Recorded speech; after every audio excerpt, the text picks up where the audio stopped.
Saudi अरब और भारत जल्द ही द्विपक्षीय सैन्य अभ्यास कर सकते हैं और ये अब तक के इतिहास में इन दोनों के बीच पहला युद्धाभ्यास होगा।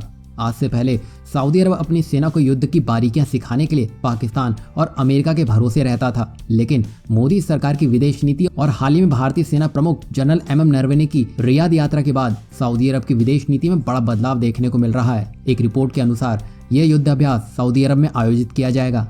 इसके लिए भारतीय सेना का एक दल कुछ महीने के भीतर सऊदी अरब के दौरे पर जा सकता है।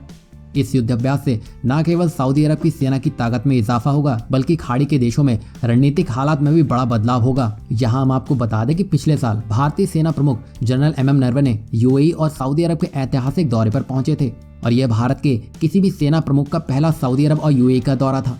और इस दौरान उन्होंने न केवल दोनों देशों के सेना प्रमुखों से मुलाकात की, बल्कि यहाँ के बड़े स्तर के कई नेताओं के साथ भी बैठक भी की। यही कारण है कि सऊदी अरब ने भारत के साथ युद्धाभ्यास करने का बड़ा निर्णय लिया है। सऊदी अरब का भारत के साथ सैन्य संबंध बढ़ाना सीधे तौर पर पाकिस्तान के लिए तगड़ा झटका हो सकता है। और आप नहीं जानते हैं तो हम आपको बता दें कि अब तक पाकिस्तान अपनी सेना का लालच देकर ही सऊदी अरब से खैरात पाता रहा था, लेकिन पिछले साल कश्मीर को लेकर प्रिंस सलमान की आलोचना करने के कारण पाकिस्तान और सऊदी अरब के संबंध सबसे खराब दौर से गुजर रहे हैं। और यहाँ मजे की बात तो यह रही कि सऊदी अरब को मनाने पहुंचे पाकिस्तान के सेना प्रमुख जनरल बाजवा को बिना मोहम्मद बिन सलमान से मिले ही खाली हाथ लौटना पड़ गया था। यहाँ हम आपको बता दें कि पाकिस्तान अब तक सऊदी अरब की सेना को ट्रेनिंग और हथियार मुहैया करवाता रहा है। इतना ही नहीं, इस्लाम के सबसे पवित्र स्थलों में से शामिल मक्का और मदीना की सुरक्षा में भी सऊदी अरब पाकिस्तान का सहयोग लेता रहा था। अब भारत की एंट्री से पाकिस्तान के लिए राह और मुश्किल हो जाएगी। सऊदी को यह पता है कि भारत के साथ संबंध बढ़ाना पाकिस्तान की तुलना में अधिक लाभकारी होगा, इसलिए अब पाकिस्तान फिर से कौड़ियों का मोहताज होने वाला है।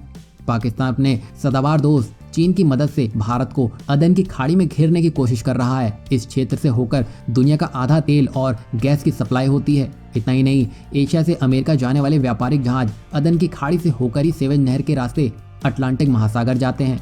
अब इस क्षेत्र में अगर सऊदी अरब की सहायता से भारत मजबूत हो जाता है तो पाकिस्तान की नींद उड़ना अवश्य तय है।